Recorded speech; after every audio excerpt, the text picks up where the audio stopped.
বলো কেমন আছো? সব নিশ্চয়ই ভালো আছো। তো চলো ঠাকুরকে দেখিয়ে দিই। আজকে বৃহস্পতিবার।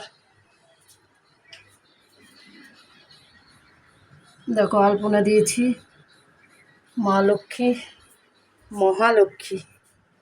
বাড়ির ফুল দিয়ে পুজো করেছি, একটু রজনীর মালাও কিনেছি।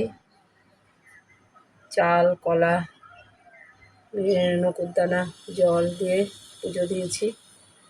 মহালক্ষ্মী খুব ভালো, মার জন্য আমরা খেতে পাচ্ছি অন্ন।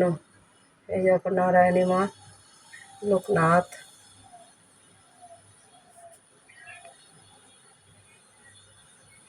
রাধা গোবিন্দ, রাধা গোবিন্দ। পুজো দিলাম। তুলসী পাতা নিবেদন করতে হয় জলে আর ফলে, নাহলে ঠাকুর সেবা করে না। কৃষ্ণর কথা বলছি। জয় গুরু, জয় গুরু, রাধেস্বামী। ছেলে মেয়ে জামাইয়ের গুরুদেব। এই দেখো ভোলানাথ মনে হচ্ছে তাকিয়ে আছে আশীর্বাদ করার জন্য সবাইকে, তোমাদেরও আমাদেরও। দেখো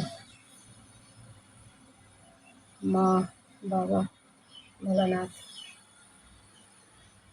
দেখো আজকে নীলকণ্ঠ বেশি ফুটেনি, দুটো ফুটেছে। এই দুজনাকে দিয়েছি। শিব ঠাকুরকে তো দিতেই হয়, ভালোবাসে।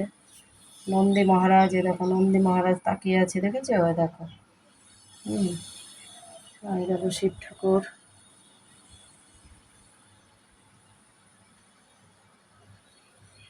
কারো ভোলা মা, অন্নপূর্ণা মা, জননী বা বাসুদেব। বাসুদেব মা জননী হলো বাসুদেবের মা। ওনারাই এই বাবা তারক ভোলা আর মা অন্নপূর্ণাকে পেয়েছিল। দুইজনাই দেহ রেখেছে, কিন্তু আমি দেখেছি বাসুদেব বাবাকে। আর এই যে পবনপুত্র, জয় শ্রীরাম, জয় শ্রীরাম। গুরুদেব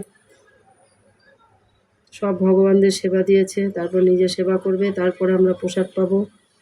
তা তোমরা ভালো থাকো, সুস্থ থাকো, দেখতে থাকো, লাইক শেয়ার করতে থাকো, সাবস্ক্রাইব করতে থাকো, আর ভালো থাকো, খুব ভালো থাকো। ঠিক আছে?